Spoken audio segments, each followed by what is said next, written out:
what you have. This is a story of a peacock and the nightingale who lived in a jungle.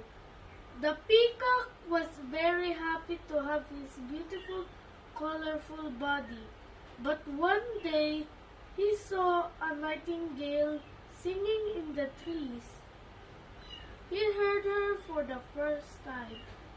He was mesmerized by the voice of the nightingale.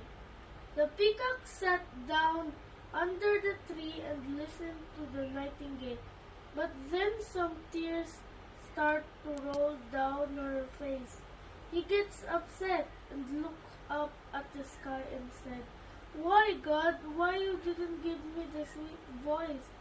Just that moment, the nightingale came down from the tree and asked the peacock, "What happened, brother? Why are you crying?" The peacock, wiping the tears from his cheeks, looked up at the nightingale and said, "You have the most beautiful voice in the world, and I'm a useless bird. I don't have a sweet voice.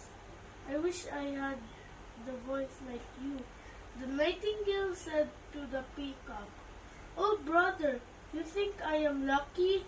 But when people listen to my voice and find me a tiny bird, tiny little bird who is not beautiful, they get disappointed now.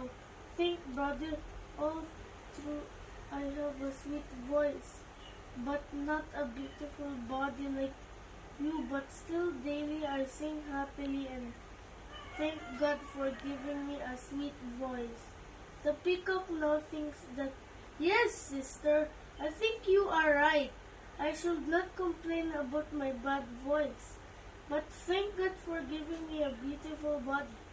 From that day, the peacock never complains about his voice. Lived happily. Moral of the story: we should not complain about